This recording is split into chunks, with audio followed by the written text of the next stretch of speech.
Hi, David Vizard here, and you are watching PowerTec 10. In this, episode 36 of our PowerTec 10 series, I'm going to break a rule that I set out right at the beginning of the video concerning the eligibility of products to be reviewed on this channel. What started the ball rolling on this was the Ford's 303 camshafts. And at first I was going to label them as a rip-off.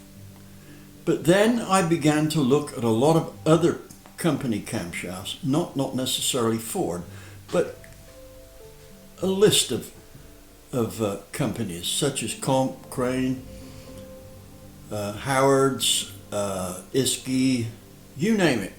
I took a look at theirs, and I guess Fords aren't quite the bad guys I thought they were, because they're only doing what a lot of other people do. And for many years I've had to accept just what it says on this cup. It is what it is. Well, that may have been my philosophy when I had all my work published in magazines, and anything counter productive was viewed as potentially damaging to their advertising sales. Well, Marvin and I are the boss of Motortech, so if we want to say something, we don't have to worry about advertising. Maybe we should, but we're not. We're going to tell you the way it really is. So here we go. Big followers, or shall I say believers, in the performance generation capability of Ford's 303 series of cams for the Windsor engine. I'm here to tell you, and I can prove it, that at best, and I'm being kind, at best they're mediocre.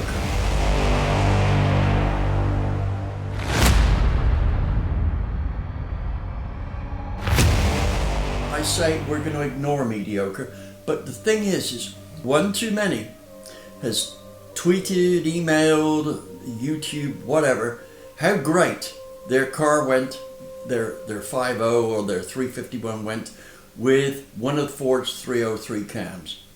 I'm going to make a bet now. They never dynoed them. So let's look into what these cams do or can not do.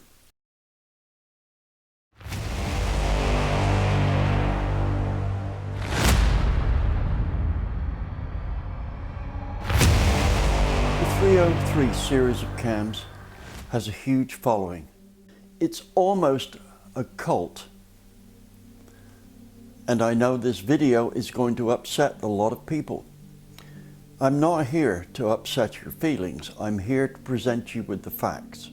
The bottom line is that you have made the assumption because a cam has been designed by Ford, they should know what they're doing. Well, let me tell you, a 50 Mustang, from an engineering point of view, is a bunch of compromises. The camshaft is one of them.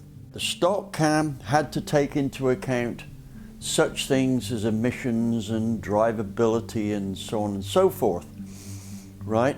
The emissions basically is the big bugbear here.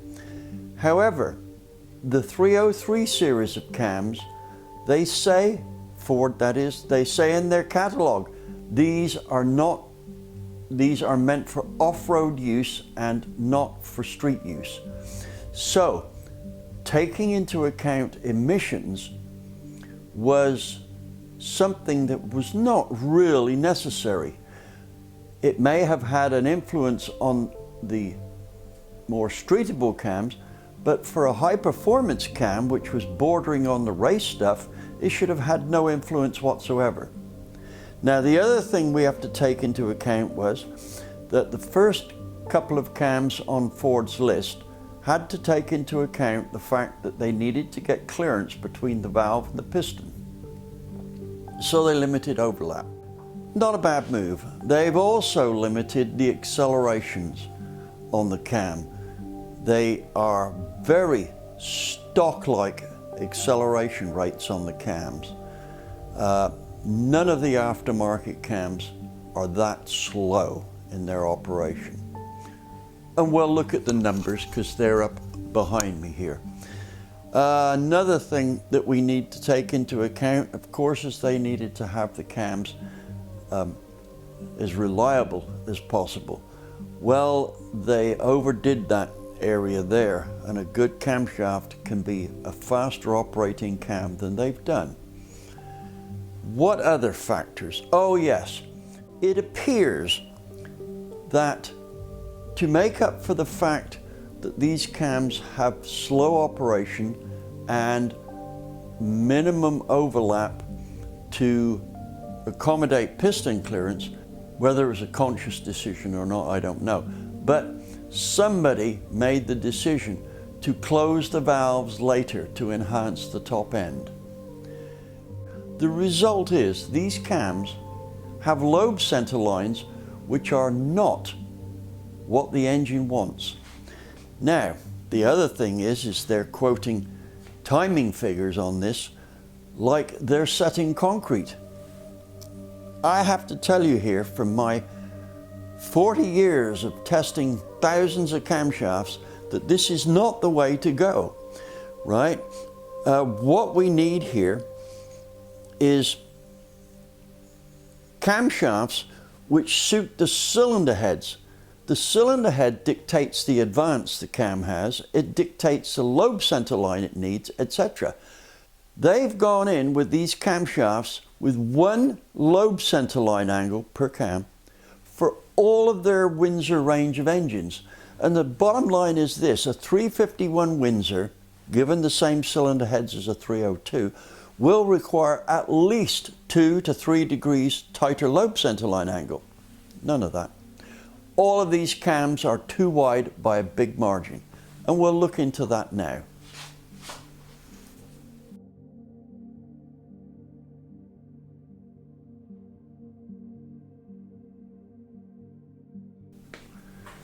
Let me give you a few facts about camshafts that you've probably never been told. First off, there is this misconception, and it's been so for probably 75 years or more, that the most important event with camshaft timing is the intake closing point. That is not so. The Lobe centerline angle has an influence over 5 times as much per degree change than the closing point of the intake valve. Now, is that my opinion? Hell no. I don't have an opinion, I have a dyno. I'm paid to give people or companies the facts, not my opinion. Not unless they ask for it, that is. Another thing, if you don't get the engine to have the right deal during the first half of the opening of the intake valve, when I say the right deal, that is, you've opened the valve at the right time, you've maximized the velocity in the port due to the suction caused by the exhaust, which is the biggest one, and the piston, then you are not going to make up for it in the second half. So the bottom line is this: the overlap and the timing of it is crucial. Depends on the cylinder head, the size of the valves, the discharge coefficient of the valves, and how effective the exhaust is. These wide Lobe centerline cams are not what we need. They have been designed with so many other parameters in mind and so many compromises that actually making torque and horsepower becomes quite a, how shall I say, distant second deal. And here's the other thing: unless you know exactly what you're going to buy, You can't just look in a catalogue and look down the list and see what it says, because the descriptions of them, no matter whose catalogue you're looking at, are notoriously inaccurate. This is why I run a service for speccing cams for people. So we've got this situation where Ford are selling camshafts that at best are mediocre. Now, you may well say, I put one of these cams in and it was an incredible improvement over the stock one. Well, so it might be. But the stock cam doesn't have the right timing events. Now, here's something you might want to consider. The Crown Vic cam, I can't remember what year it was, but with the 5.0 motor in it, had a 107-degree Lobe centerline angle. And that cam passed emissions, right? Well, let me tell you, if you want to make foot-pounds of torque and stick with your stock converter, that's a stock cam that will actually produce really good torque numbers.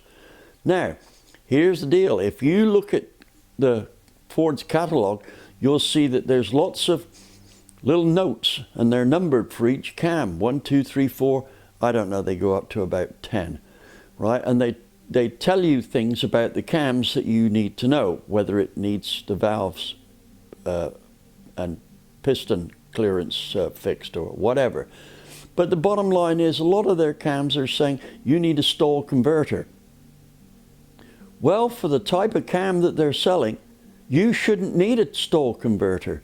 I've tested cams in the 270 range that will bump up the low speed torque by as much as 45 foot-pounds. That makes your 302 run like it's a 351. You won't need to buy a converter for it. Your big problem is hooking it up. You better have some decent tires on it. So the thing is what do we need for a camshaft? Well, we need to go through the cams and be careful what we're buying, because these wide lobe centerline cams are not going to cut it. And just for reference, here's another couple of points that you should note. It is better to have a lobe centerline angle 2 degrees too tight than 2 degrees too loose. If it's 2 degrees too tight, you may, depending on the amount of overlap there is, lose some idle quality. But over the power range that you'll use, or the RPM range that you'll use going down the drag strip, there'll be no difference in performance. On the other hand, if you have it 2 degrees too loose, you can lose enough power and torque to make a significant difference going down the drag strip. I'm talking 2 degrees too loose. On a 5.0, you may lose 10 or 12 horsepower and 10 to 15 foot-pounds. Right? Can you afford to do that? The 5.0 engine isn't a particularly torquey engine, mostly because it's got parts on it that don't lend themselves to torque. Now, what else have we? Yes, the more accurately you have your cam spec'd out, the less effect advancing and retarding it will have on the power curve, right? So here's my findings on this. It is better to time the cam in 2 degrees too much advance than 2 degrees too much retard. Again, 2 degrees too much advance will not affect the quarter-mile time. It may affect the idle slightly, but not much, depending on how big a cam you've got. But 2 degrees retarded will affect the quarter-mile time, right? The name of the game, if you're interested in acceleration, is torque first, then horsepower.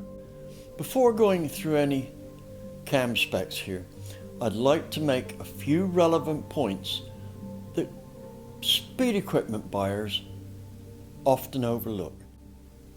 Let me give you an example here. I'm sure many of you went to the store, like Harbor Freight, and bought a drill because you thought you needed one. The reality is you didn't need a drill, you needed a hole. Now, in the same vein, this goes for buying a camshaft. You don't actually need a camshaft. What you are after is more torque and horsepower. So if you buy a cam that is less than capable of doing the job, you're paying a lot per horsepower you possibly gain. and in fact you may actually lose torque with some of these camshafts. So my point is that we need to be aware of what our end goal is, and here's another point that you need to consider. It costs no more money to grind the wrong camshaft than it does the right one. So when you buy the wrong camshaft, you are paying more money per horsepower gained than you could be if you got the right one.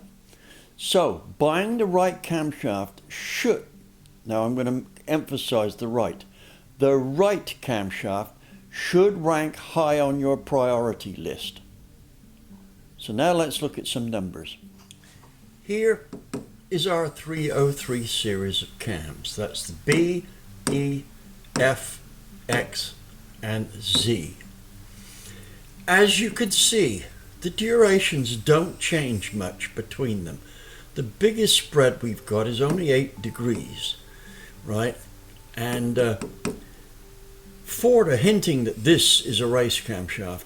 I can tell you it's as far from a race camshaft as you can imagine. If you are going out racing with this, then for you to win any race, everybody else better have some really bad camshaft. Right, now let's look at the intensity. That's how long in degrees it takes for the lifter to reach 50 thousandths lift from its base circle at 6 thousandths. So there's 50 thousandths, 6 thousandths, right? The 303 is 224 at 50. That's a 60 degree intensity. 220 for the E303 is 62. 62 for the next one, next one, next one. So you can see that none of these cams have a particularly fast opening rate. When we compare it with the stock 276 used in the 8995, that's got a 54 degree hydraulic intensity. Right, now let's look at a Jones cam here, right? This is a cam, and this one, the ISKI Mega cams that I've dyno tested in relatively stock motors, and they have produced excellent results. But this cam here, the Jones cam, made 45 foot-pounds more and 45 horsepower more than the stock cam. These cams here barely increase the torque at all, and it's usually at higher RPM, and they lose it at lower RPM. This here increased the torque substantially at every usable RPM, right from idle up, and the vacuum was better.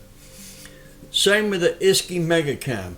Now, why was that so? Why were they so much better? Well, let's have a look and see what the deal is here. Let's go along to the Lobe centerline angles, right? Look at this, 114, 110, no degrees advance. This is a manufacturer recommended advance. This is purely guesswork, except this cam here. I had Mike Jones grind this for me, and I put the cam in the engine and timed it on the dyno with a Jessel adjustable drive. No cam testing is valid unless the cam swing is done. So that was done there. Now this 0.5 degree here, this is off the cuff stuff. It bears no resemblance to what is required in reality. It's just a little better than guesswork, the whole damn lot. Now my cam program, the TorqueMaster program, accurately predicts the cam advance, and it's based on the cubic inches of the engine, the size of the valve, and the discharge coefficients of the valve, and it predicts cam advance within about 1 degree. No guesswork, right? Overlap. You can see that the overlap of any of these cams here is pretty minuscule, right? But look at this. These overlaps are smaller. So these cams, although on a tighter Lobe centerline angle, will actually have more vacuum than any of these cams here. They'll also idle better. Now let's go and look at the valve lifts, right? I put the valve lifts in at 1.6 and 1.72 as you see here. And you can see that Basically, none of these cams are very high lift. Let's just take a look at the stock cam for a moment. Right, the stock cam here has got 278 degrees of lift, and for what it's worth, if you've got 1:6 rocker ratios on there, right, it responds very well to a 172, which puts its lift very close to B303 cam delivers, right, within 2000s. The problem is the Lobe centerline angle is way off. I think I've covered everything that I need to cover there. Now, of course, some people are going to say, this guy doesn't have to prove a thing. Well, sorry fellas, but I don't criticize anything unless I know I can do better. All of these cams here, done by Ford, and any other cams that are on a wide Lobe centerline angle like that, I can just change the Lobe centerline angle on those cams and make more horsepower. If anybody wants to question what I can do, I'm the only consultant engineer that offers a money-back guarantee that I will do what I say I'm going to do. And in 60 years, nobody's ever asked me for their money back. On the other hand, there's cam companies out there that literally have made millions because they did not ignore me. So please take note. If you want to ignore me, be prepared to lose money. If you want to make money, here's my contact details coming up.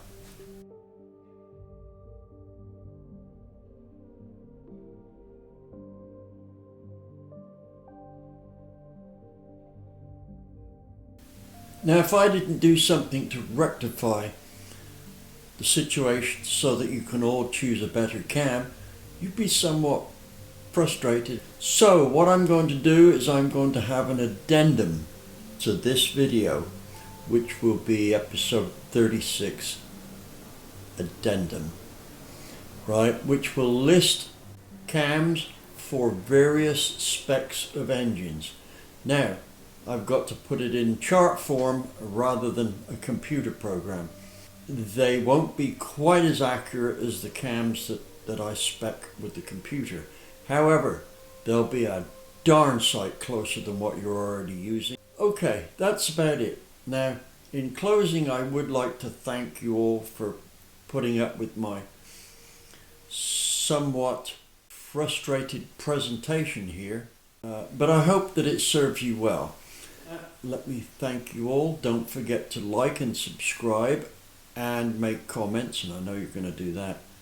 I thank you all for listening.